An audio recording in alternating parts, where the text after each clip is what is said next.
Before moving ahead, I would like to thank our gold sponsors, Cajon Valley Union School District, represented by its superintendent, David Miyashiro, Karen and Efficient Academy, Inc., represented by Dr. Jiawan Feng, and silver sponsor Mosaic Learning, represented by its Chief Operating Officer, Matthew J. Kraft.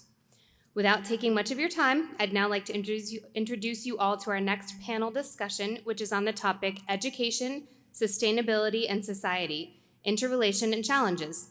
May I please have the panelists and moderator on stage? Good afternoon, everyone, and welcome back. Hopefully you had an enjoyable lunch. This morning was an extraordinary session of speakers and panels.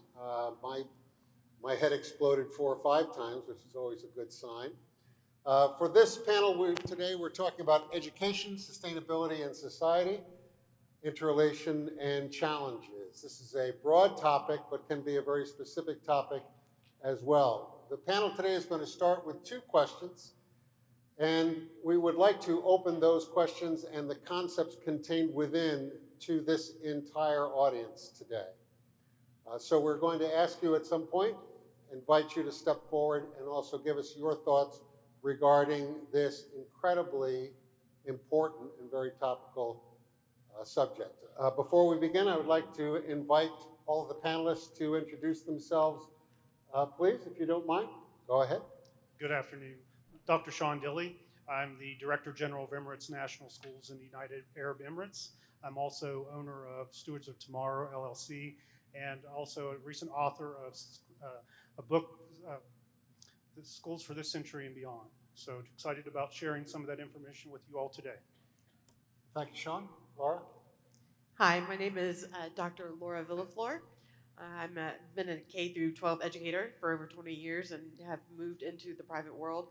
I have an LLC, Breakthrough Potential, and we work with college students that are college bound, and we're kind of looking to disrupt the legacy of how students are admitted to college. My passion is my nonprofit, Education Alliances, and we are looking to ensure that every student goes to some form of higher education, whether it be college, technical school, etc.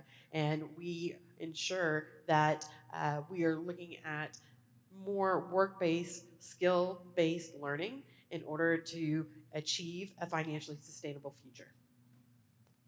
Very nice. My name is Katie Hall. I wear many faces. I am a professor at University of Washington, in which I teach master's degree students change management, crisis management. We all have lived in a crisis the last 3 years. In addition to that, I have a nonprofit called the Katie Hall Foundation. That's why I'm here. And we teach the leadership of women and girls. And in particular, we like to be able to also focus on the social emotional aspect of learning and meeting our girls where we are. I also am a business owner of an LLC, in which part of my work over the last 9 years is becoming a case study that will be in a book by May of 2023, and definitely looking to share some of our insights. Thank you so much for coming. Oh, you have one. Hi, I'm Steve Webb, and this is my 30th year as a school administrator, K-12. I've been an adjunct professor at SIU, Southern Illinois University in Carbondale, and I've been a law enforcement officer for the last decade. I wrote a book, Education in a Violent World, in 2019, and I've kind of been on a book tour at a lot of conferences, particularly with all of the school safety issues that are going on around our country.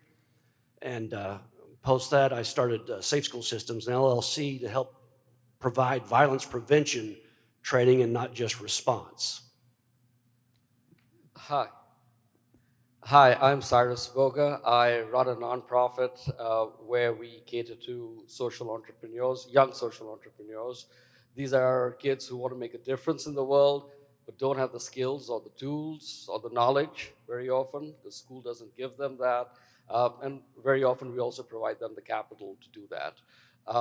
I also run a separate for-profit student housing business, which we own and operate on the East Coast and everywhere from Clemson to in Georgia and in North Carolina and Connecticut. Great, thank you to the panel. My name is Scott Eck. I'm the president and CEO of Leadership Masters. We do leadership development for Fortune 500 companies, private companies, and educational institutions around the world.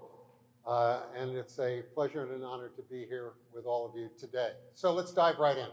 The very first question that we're going to be doing, don't hit the pointer, Scott. The very first question that we're going to grapple with today, and by this question you can see that we have the perfect panel to grapple with this question. Education has become embroiled in the United States political culture wars and has become a pawn for authoritarians and dictators worldwide. In your opinion, what will be the key challenges facing both Western educators and Eastern educators in 2023 and beyond?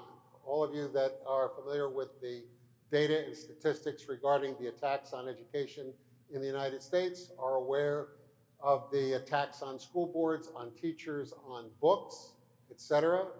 And if you're following the global conference on educational attacks in the world, you'll know that there are over 5,000 attacks on educational institutions worldwide in 2020 and 2021, and they're expecting that number to increase by 25% for 2022 and 2023. So the attacks are far and wide. They are internal, external, they are foreign and domestic. So we're going to try to grapple with all of that within the confines of this question. And since Cyrus has the microphone, we'll ask Cyrus to address this question first. Cyrus? Sure. I'm actually going to start with, we know some of the challenges facing Western educators, especially in this country, and it's become really politicized, especially in the last, I think, 5-6 years, so it's always been political. But I'm going to just flip that around a little bit and talk a little bit about what's happening in some of the emerging markets and developing countries, where education, unfortunately, is not even a priority for most governments. I was born and brought up in Pakistan, and education there is really at the bottom of the totem pole as far as government priorities go. So I think the challenge for people in developing countries is going to be, you've got a rapidly growing youth in terms of population. You don't have the resources to educate them, and hence you don't have the resources to prepare them for life today, tomorrow, and the day after. And that's going to come back and bite not only these countries, but I feel the regions, and it's going to be global eventually. But that's just my opinion. Great, thank you. Steve? Well, I'll start with this. I've got a cousin whose job it is to make video games, and they make training video games, and he has never met the 4 people on his team personally. All 4 of his team are in different countries, and they meet all virtually. And he was able to do that from my house one time when they were visiting. And I said, listen, that is the future. But our schools are set up and designed the way schools were in the early 1900s because it's routine for us. And that routine is comfortable. And I think if we're going to really, truly make this sustainable, both on the Western and the Eastern sides of this, we've got to work together to build this into a futuristic school systems rather than looking at the past and being comfortable. We're going to have to get out of our comfort zone, and that's going to be very difficult for a lot of us. And that's certainly going to take the society and mesh it with the education that we're trying to provide. It's the sustainability, and can people really stomach the change is what I'm seeing is the big issue here. Great. Thank you, Steve. KD? Absolutely. Steve, I'm going to just build upon what you said from where my viewpoint come from. I think there's going to be many, many issues, especially if we do not come together, if we do not capitalize on what we learned from the pandemic of being able to be flexible within our education, we will fail. I think that our kids are ready, and I think that we need to meet them where they are. I know that they're ready. When I look at my 7-year-old and how she plays with technology, how they go in and out of some of these games, we really have to tap even more into artificial intelligence. We have to tap more into where these young people are. They are the future. I mean, currently we have Blue Origin going to space. There's, these reefs that are being created. We have to have our kids ready, and not just some of our kids. That means all of our kids. We have to have them ready for where this country and then where this world will be going in the next 10, 15 years. And so I think that there's many, many issues. I also think that every person in this room has a place in resolving these issues. We have to lean a little bit more into the parents. And a lot of these issues have been happening. It just depends on what side of the coin that you sat on. And so I think there's a lot of work to do. And I do think we have to work across our countries. And we absolutely need to also include law enforcement in what we're doing. These kids are going to drop out of traditional schooling, and they're going to make changes happen. And if we're smart, we will join them. Thank you, KD. Before we go to Laura, just a note, Blue Origin happens to be one of our clients, and recently we did a presentation for their top 120, including their top 42 engineers. And when we asked the engineers of Blue Origin what was their biggest challenge, they almost said in unison, the way we were educated, because they're trying to create new technologies, new engineering approaches, new platforms for space travel that can be affordable and repeatable. So it was interesting that they said to us, we need to think about the way we were educated, the point that KD was making, and how we can rethink our thinking going forward. Thanks for that, KD. Laura? I think it's really important that we come to an understanding altogether that, and I had the experience when I was a high school principal, which was just a year and a half ago.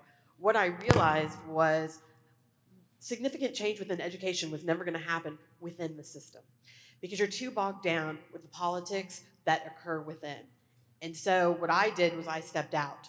And what it's going to require is that understanding and knowing that every single person in this room is going to have to work with the school system and collaborate and support one another and pull together to actually make any kind of sustainable difference. Because the reality is schools do not have the ability, by no fault of their own, to do what needs to be done.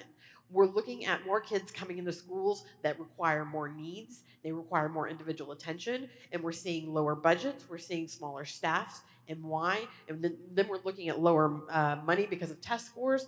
That it is so absolutely complicated that we cannot unfold it within. And so we have to do it and help them from outside. And so I think that that's one of the most critical things that we have to understand and try to help to schools. And so the other part of this is also understanding the different needs that the students that they need. We are looking at a crisis right now in college. There's a 50% college dropout rate at public universities, and right now we have a culture where college equates to success, and we need to break that stigma that is the only way to have a successful future, because now in this day and age that is not the truth. And if we cannot be the change, we are not setting up our youth for success. And so helping schools help kids have a sustainable future is about all of us working together, about collaborating and looking at the different pathways to have that end. Thanks, Laura. Harvard Business Review, most of you probably know, did a recent survey and found that only 1 in 5 students that completed either a 2-year program or a 4-year secondary university program, only 1 in 5 actually felt equipped to either enter the workforce or to deal with life. Only 1 in 5, just to add to Laura's point. And finally, Shawn? Yeah, I can add to that. A Gallup poll actually surveyed college students and determined that roughly 52% of those students did not feel that their education prepared them for the world of work. And I think that's part of, I'm going to step back a little bit and segue back. I think what we're always talking about in education, unfortunately, is money. And that is where the attacks stem from and our understanding of money. But I think this is where we as educators also have an important opportunity to become advocates, to express how we understand or quantify the impact of not getting education right. One of the big advocacy elements I've been talking about for the last decade is youth unemployment and underemployment across the globe. There's roughly 123 million young people across the globe that are in need status. And that means that there are significant financial implications, economic, social, and personal cost. And we look at those economic costs. Those are a little bit hard to quantify sometimes, and social implications. But there was a 2012 study done here in the United States, and that equated into trillions of dollars. And if we extrapolate that to the global picture, we're talking hundreds of trillions of dollars of implications or costs on governments and society, or potentially even quadrillions. And I had to look that number up because I was like, what's above 100 trillion? And I joke a little bit about that, but this is what we're talking about when we're not getting this right. And when we are talking about the economic implications of getting this right moving forward, I think we're having a real challenge. We have to look at schools and start talking about what are the major economic influences? How are they impacting how we live and work?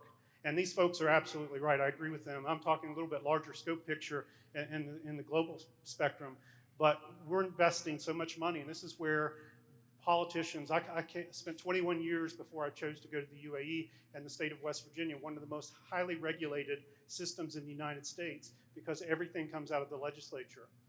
So you can imagine how difficult change would be, but part of what they understood was advocating and talking about money. So sometimes quantifying this, and I hate to say money because we're in the people business, whether it's little people or big people, we understand that every decision that we make as school leaders impacts individuals, whether it's teachers, whether it's parents, whether it's students, it's impacting different people. And so we can never forget the importance of those different elements as we make decisions, but we also have to understand who our audience is sometimes. And so that's what and I encourage this audience to do, is we have to create a situation where more and more advocates, we have the data to support our decisions and why we need to do this. But at the same time, I also think we have to show them the way. That's been where I've had some success in the past, taking advantage of Innovation Zone grants and different things of that nature. We have to take the opportunities that we have to show them an alternative way. And that's one of the things I've embraced in the UAE right now, is they are wanting to be the best in everything, and they're willing to put money and ideas behind it. There's still a lot of regulations similar to the US, but what I'm finding is they're very open and receptive.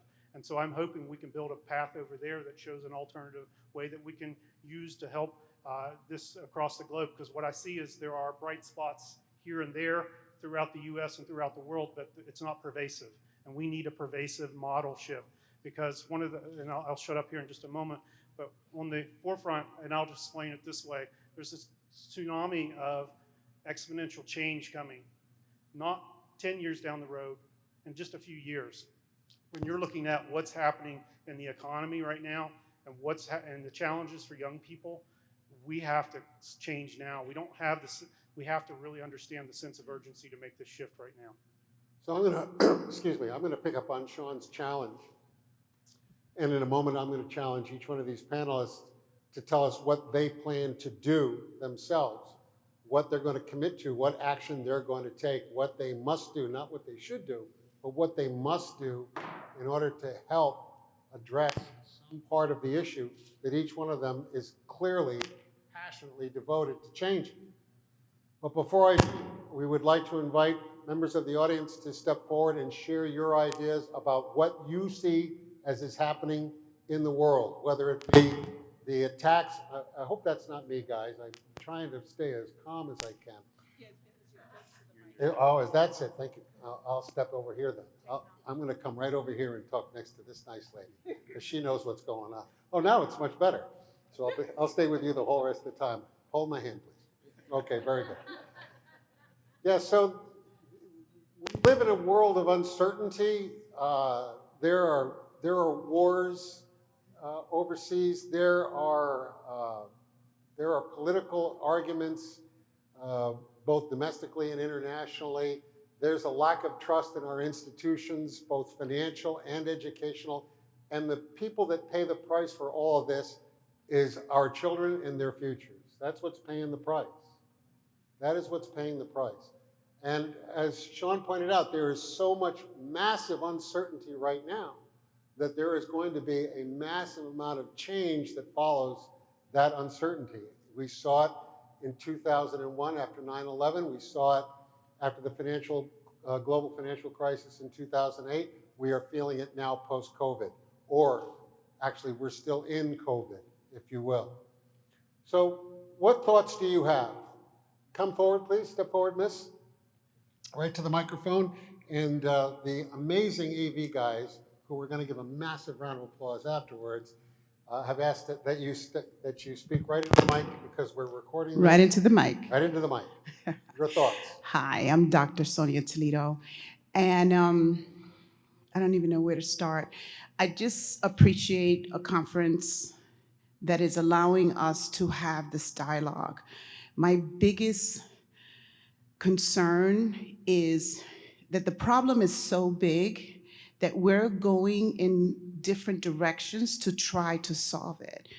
And this conference gives us an opportunity to start working collaboratively, which is what we want to demonstrate our children to be doing.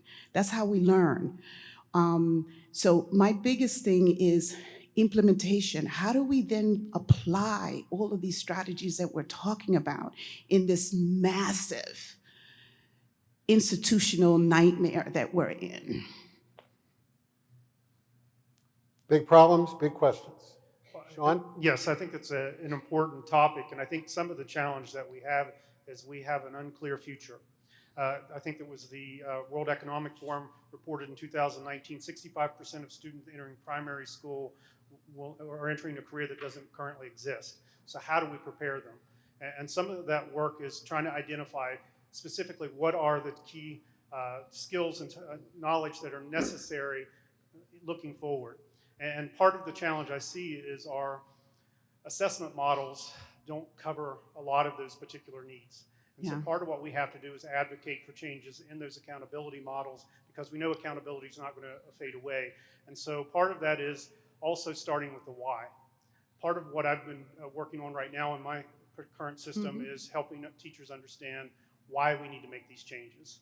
The challenges then come to how do we transform our classrooms and the intentionality of those outcomes to ensure that we are achieving those skills and those knowledge that it's necessary. And so part of what we have to do is agree on what those specific skills and knowledge are. And I think if we can give them clear targets and then we can reinforce that with an accountability model because we assess what we value. We know that from fact, I've done it for so many years. I was a superintendent for 5 years before moving. And one of the things that I understood was that accountability pressure really influenced what teachers spent their days and times on. So those have to evolve with this as well. But I think it's also allowing teachers to be part of the solution because there are regional and cultural elements that can't accomplish any specific thing that we have to evolve. So there's going to be regional differences. So I think we have to make sure we understand that there isn't one specific answer, that there are more pockets of answers throughout the U.S. and throughout the globe. Right. I've been to this superintendent's conference at the national level, and I think, are you the group that we should be talking to to change? Personally, I think we have to come together as a group. Somewhere we have to start a think tank or a group that is willing to collaborate. And that was part of my interest in coming to this particular organization because they talked about the essence of, because as much as I've been embroiled in this for 10 years, working through my PhD, researching, working with business and industry partners and economic development groups, I don't have all the answers. Yes. But I imagine if we put this group of people in this room together, we probably have all of the answers or very close to it. And so some way we need to create a mechanism that can bring those solutions together for us so that we can move forward in a way that makes sure our students are ready for the challenges that lay ahead. Yeah, I appreciate that. Katie, did you want to respond to Dr. Yeah, Ford? I totally agree with Dr. The regional approaches, but and also understanding that each region have different areas of opportunities. And so even if we just look at the U.S. and we look at traditionally red line areas, look at the education that happens there, look back 2 to 3 generations, look at the parents, the grandparents, what kind of education were they exposed to? Did they have to drop out of school to take care of families? And look at those things. I think that, I'm speaking U.S. first, part of it is we really do have to even the playing field for individuals who are so far behind. And we also can't take like the individuals who are at level or ahead, we also can't stop them either. In Washington State, I do have a grant through our state system. And one of like my challenges as a CBO, a community-based organization, is being able to keep our metrics high and keep our girls achieving high, and also not forgetting about the ones who don't have parents at home that can do homework with them after they get out of school because maybe they're at their second job. I think that those are some stateside issues. And I think when we look at the entire globe, the global economy, we really do need to put some of these young people as a part of those groups that help us move it to the future, because we're passing time. 10, 20, 30 years from now, there's going to be a totally different group of leaders here. And when you look at the way our society is set up, in order for there to be winners, there has to be losers. We have to get out of that mindset of this sales type of environment across industry. And we really have to think about, how do we continue to have a globe that we can actually live in? How do we continue to work together across our globe, like the doctor said, and then not be afraid to have leaders at the top of these different regional hubs so that we can work collectively. And I think that it's going to definitely, the parents are needed to be included, all parents, the grandparents, the kids who are in foster care who don't have parents, and thinking about their social needs that they need in addition to their education. Thank you, Katie. I'm going to actually move on. Thank you, Sonia. We'll give Sonia a round of applause. Thank you for that question. And can you introduce yourself to the panel, please? Sure. Hi, I'm Sarah Barker, and I teach radio and television production, and I just quit my 20-year tenure position because of what's on that board right there. So in response to this question here, I went back to school. I'm now almost a media psychologist, and one of the reasons why I quit my tenure position and got out of industry, or got out of education to go back into industry, in response to this question, and also in response to the earlier panel, is that I really think we need more media psychologists. I think that we need to understand what social media, how it's affecting how we interact with each other. And I think this is serious and it needs to be attended to immediately. Thank you. Thank you, Sarah. Right, very good. Give Sarah a round of applause if you don't mind, ladies and gentlemen. Thank you very much. We'll take one last question. Yes, sir, can you introduce yourself to the panel? Hi, my name's Tim Durr. I'm the Chief Operating Officer for the Polk Institute Foundation. We're also a nonprofit that specializes in social entrepreneurship. So I want to talk to you. But anyway, I'm sure you're well aware of that the United States spends more per student than any other country in the world, yet we're ranked 23rd. Okay, why is that? And you know, I take a look at this.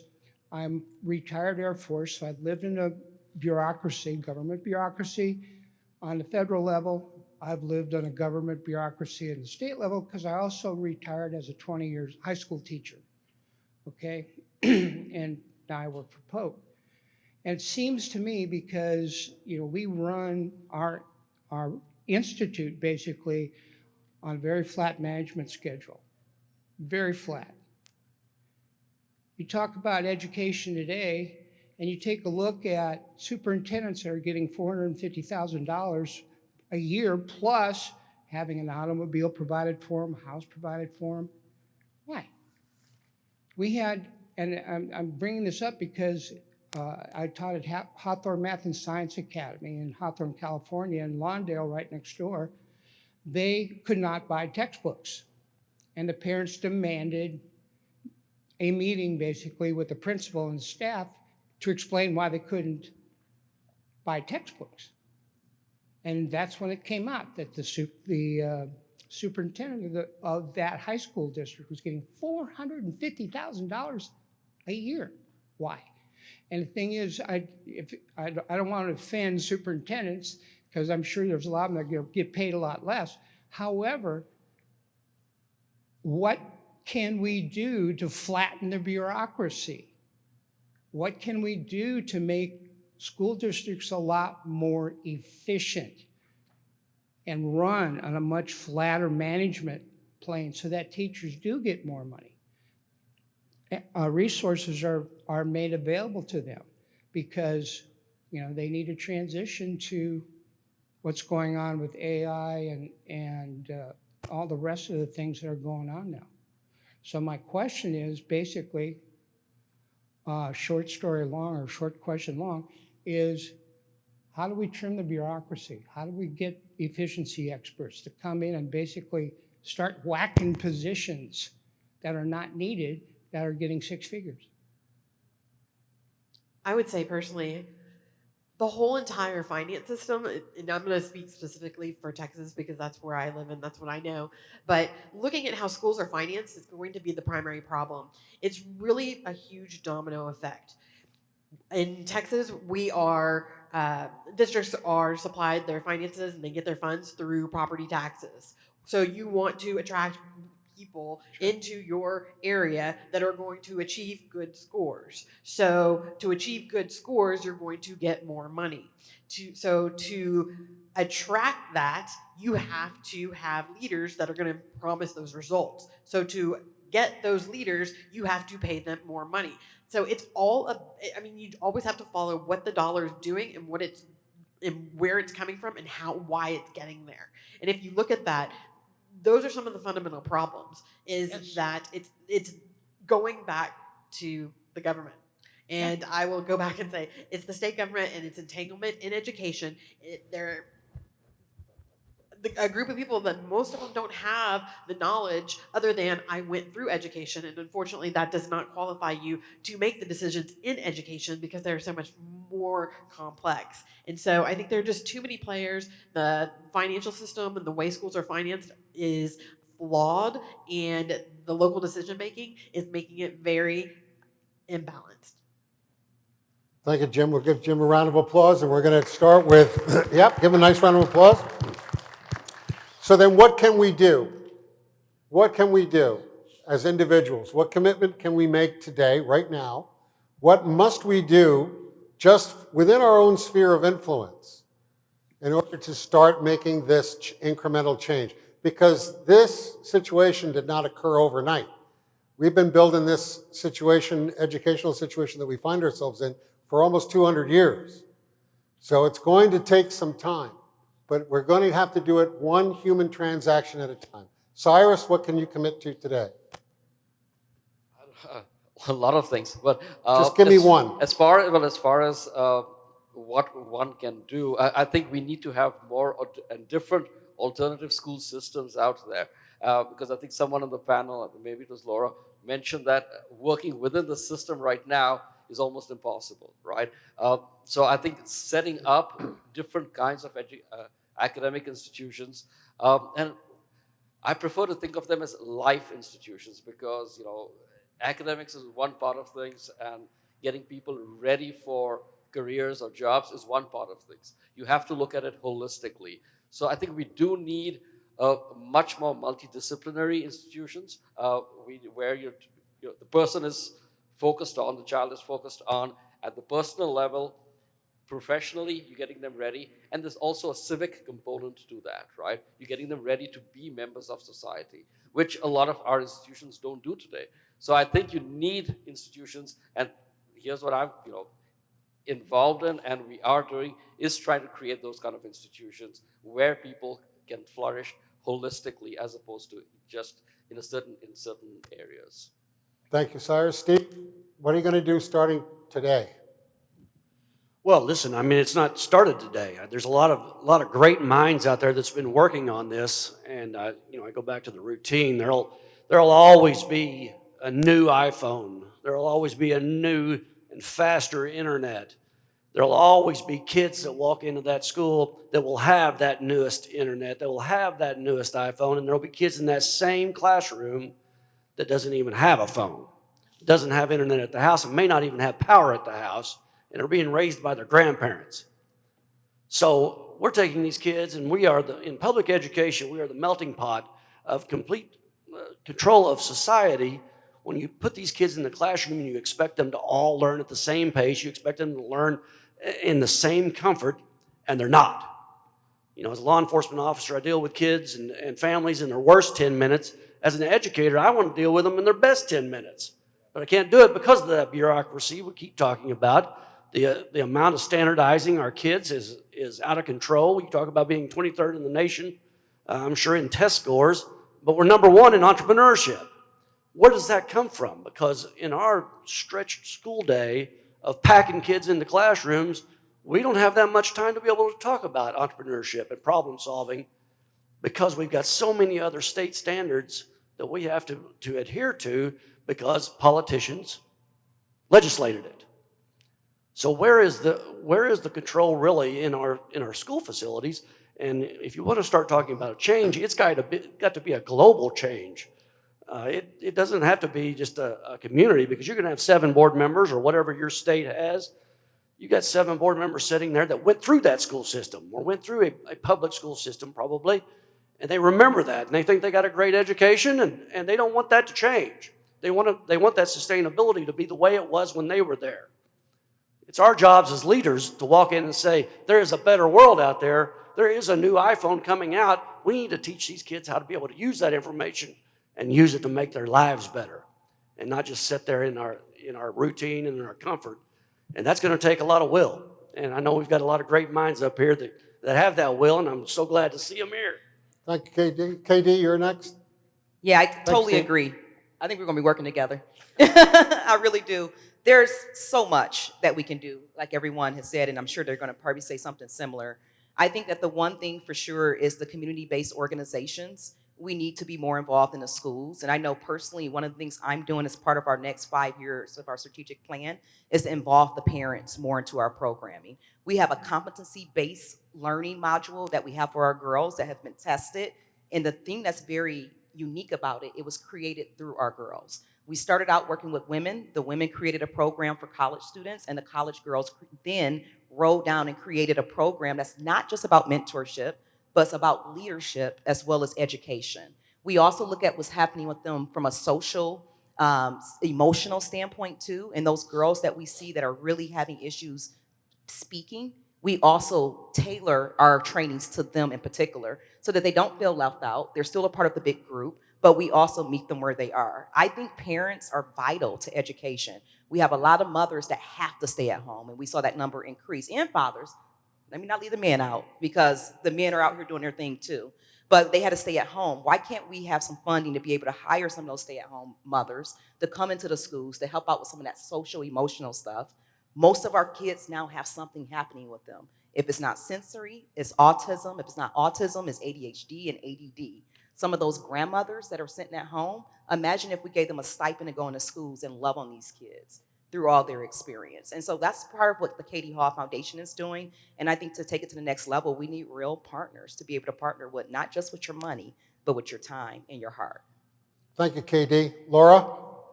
Well, I'm going to tell you I'm not going to commit to another thing today because I'm a little overcommitted at this point. Okay. But I am going to drive this home. In terms of what you just said and having these real partners, and for me, I partnered with some people that are politicians. In the end, that's what we have to do because we have to get in there. When I say they're politicians, I just say that they work at a level. For me, it's Greater Houston Partnerships, and they are corporate leaders that serve on these boards. These are college leaders, higher education, and these are some major players. And we have to look at power, and we have to look at influence, and we have to look at money, and we have to look at where those things are, and we have to put ourselves in the middle of it, and we have to scream really loudly. We have to say there's more to what needs to be done than what is happening. And for me personally, that is something that's more on a grassroots level as to the efforts that I put in. And so I commit to every single child in putting that grassroots efforts and helping them understand what the opportunities are and how I can get you there. And it's not just kind of one of those things up high in the sky. I mean, one little short story, not long ago, I was helping a student. She was already accepted into college. I was helping her work on her college scholarship essay. And I told her that she needed more. She was looking for more scholarships. And I said, just tonight, get onto Google, just type in scholarships for seniors. And she said, what will that do? This is a student that had already been accepted to college. Can you imagine the number of students that aren't college bound and how lost that they are? We need the grassroots to take the kids to the pipelines. They know how to get to college. High school's helping them there. We need to take kids and scream really loudly with all our loud partners and say, let's get the kids, take them to the pathways, and get them to a future that will give them a future that they deserve, that they can live off of, and be financially sustainable. Shawn? Yeah, I mean, I think part of, if we're looking at a new commitment would be, I'd be happy to collaborate with some of you folks out there as we move forward and trying to get this. But I think part of what we have to do, and part of the equation we've talked about, and one of the groups I neglected, is we have to bring in business and industry partners in this conversation because they have a lot of influence on policymakers. And so part of what we have to do is create a continuous process of working with all the parents, the students, all of the stakeholders that are involved, having business and industry help us, guide us, because they're the ones that's going to be in the front of this wave of change, because they're going to be the ones that have the knowledge about what's coming, what transformation's happening in the industry and the sectors, and that will go regionally, as some of the folks have said. And so we have to create these continuous processes in our systems. And I don't think we can sit idly by and allow this to not go forward, because as we do this, to me, every day we're losing more and more kids. And what we see in the research behind a lot of these challenges is some of these cycles of poverty go on for decades and multi-generational, and we see all kinds of challenges for young people entering into work.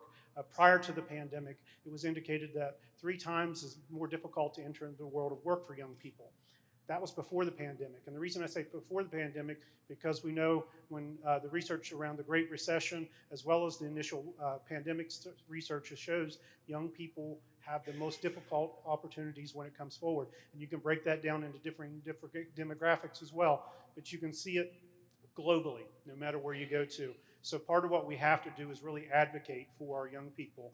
And so business and industry, from my experience, has been very strong partners. They're very willing to bring things to the table and help us advocate for change. But I think, going back to Cyrus's, I think we have to also look at multiple approaches. I think we're not going to get one single approach that's going to be effective, because we are so bound by systemic barriers. And so that's what I would encourage you today, too, is focus on the things we can change right now. And if we have opportunities to change some bigger things, then that's what I would encourage you to do. Words of wisdom. Words of wisdom. As for me, as the president and CEO of Leadership Masters, we work for 2 countries and therefore 2 governments. And our commitment is to keep asking this question, and then what can we do to help? Can we acknowledge, first of all, just the passion of this panel, just before we move on to the next question? It's going to be that kind of thoughtfulness and passion that is going to create the kind of change that we need. Inspiration is always part of the equation of change. Moving on to question 2. Harvard Business Review claims that Western education systems are not preparing younger individuals to meet the challenges of employment. And as I noted earlier, a recent Cengage survey found 1 in 5 people who graduated with a 2 or 4-year degree claimed that their education was not sufficient to prepare them for the current job market or for life. What can governments, political organizations, or cultural groups do to address these challenges and better equip the next generation of leaders?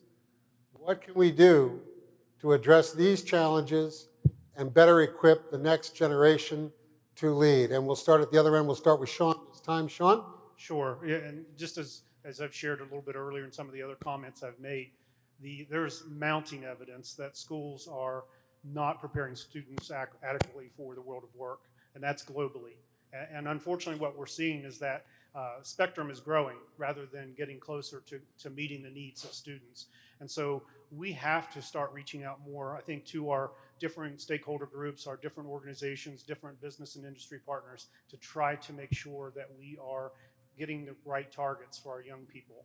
Because, like I said, they are facing some tremendous and precarious challenges in the future as far as entry into the work.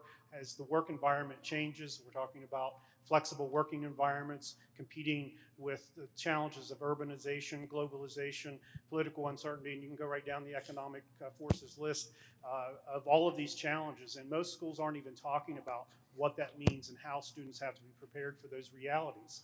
And I'll give you a real quick example. We all know about the Ukraine incident.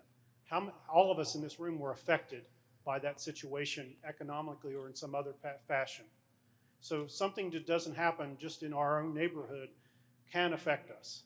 And so young people have to be prepared to navigate that. And we have to create a school and classroom environment that prepares students for that reality.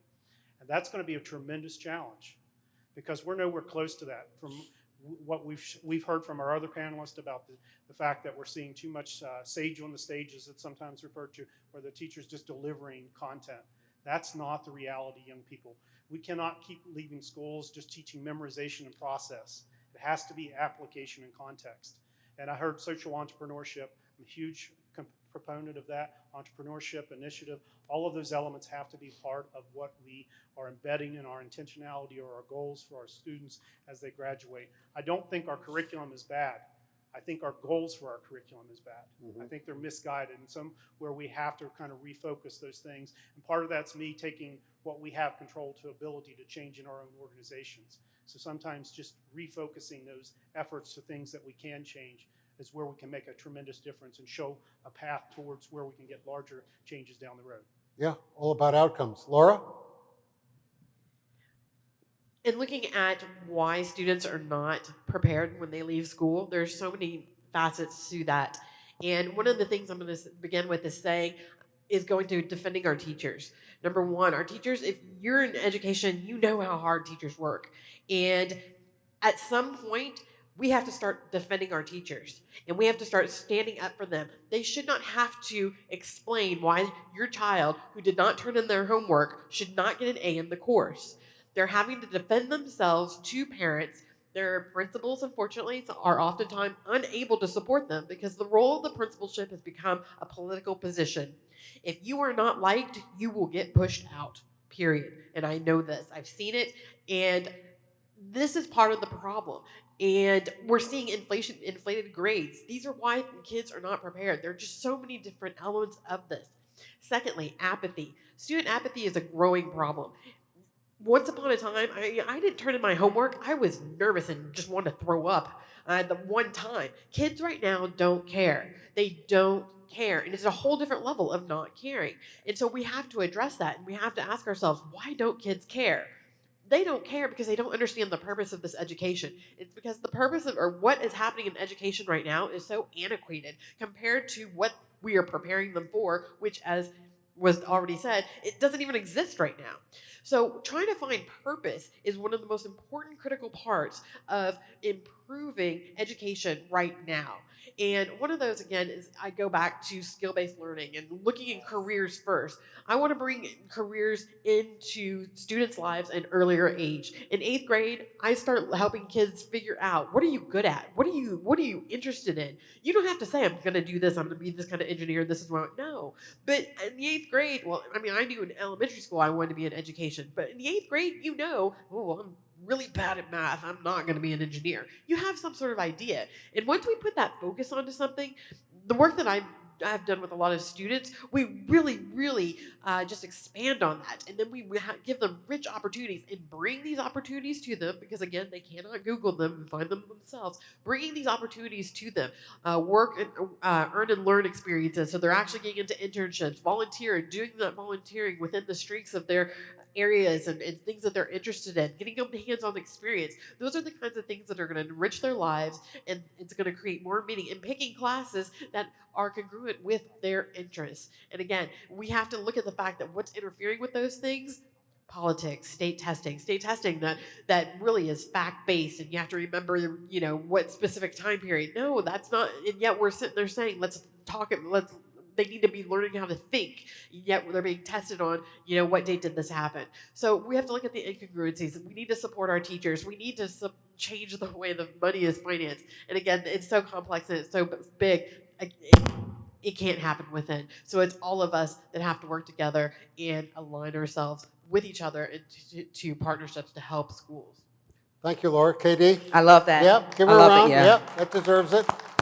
I also want to just acknowledge something that Laura said about 20 minutes ago, and I made an acronym for you. It's called PIM.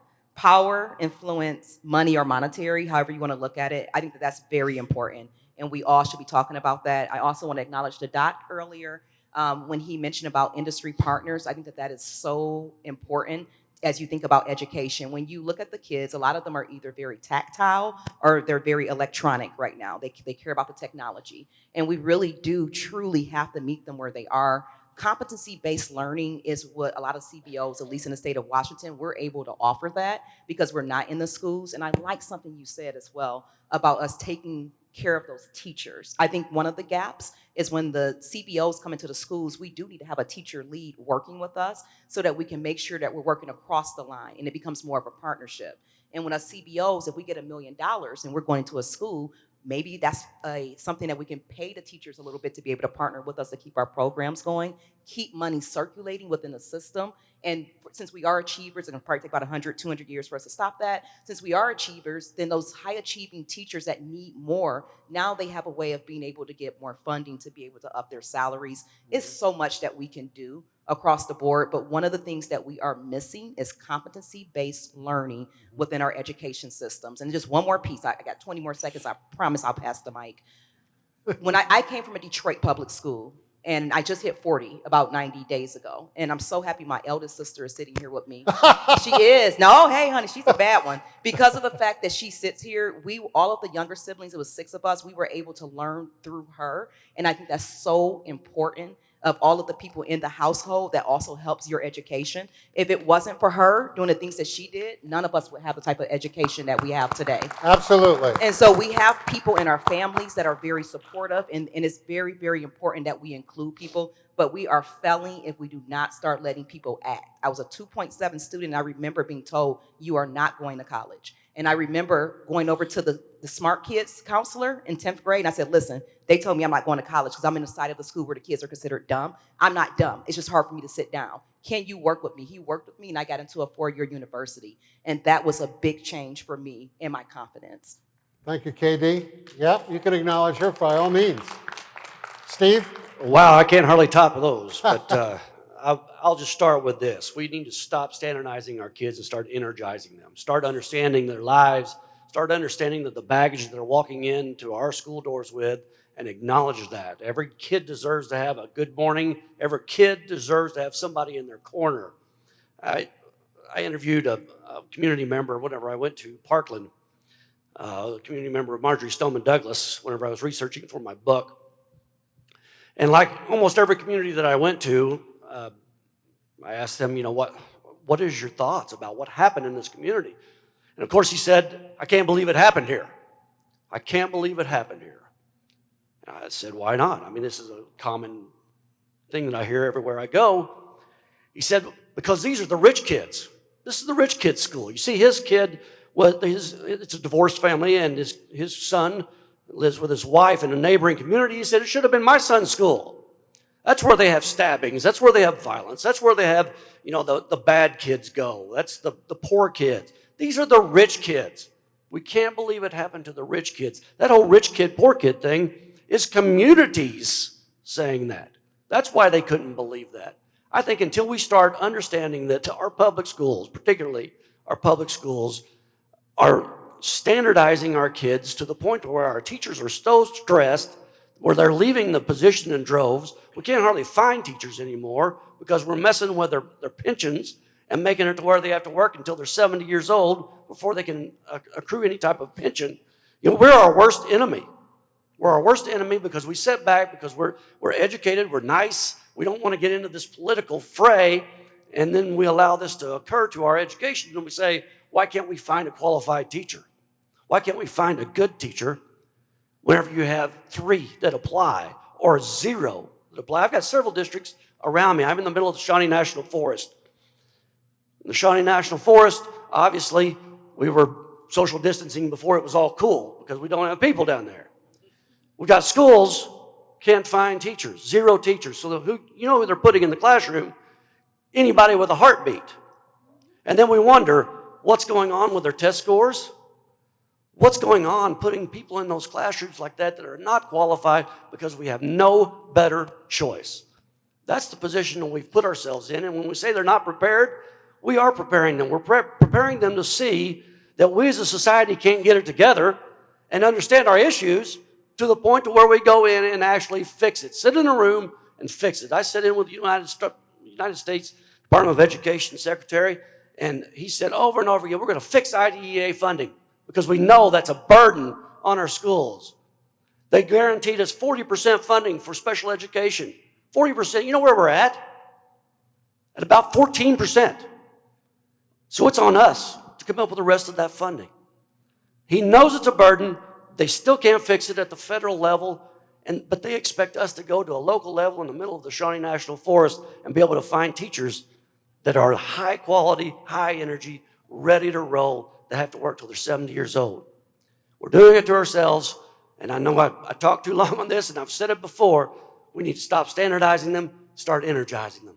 Cyrus, final thoughts. Yep, we're going to acknowledge. Steve? I think they've said pretty much everything I would have said. Again, I'm just going back to this point of what can we do. In the school system, we just need to have a more holistic approach. Kids need to be taught things. First of all, we need, competency-based, results and evaluation. We also need to teach things like financial literacy. We need to teach things about, how do you build inner capital? Talk about social and emotional learning. There's a lot of things that we don't provide today. And again, it's all about teaching to the tests. The school that my two younger kids go to, they've actually moved away recently from for most manners of testing, and they've made it completely skills-based testing, 100%. And they don't have any AP classes, nothing, for that very reason. And it's allowed the kids to really start to do what they want to do and flourish in those things. And they're interested in why they want to learn. And that's made a big difference. At least I've seen that with our kids. So, Thank you, Cyrus. There's so much to be done, but none of it's going to be done until we do it, until we start doing it. It's going to take this kind of passion, inspiration. It's going to take groups like this, think tanks. It'll take a village and a planet to begin making the kind of changes that our kids deserve. So can I ask you for another round of applause for this outstanding panel? And thank you guys for your contributions to this discussion. And we'll turn it over to our lovely MC.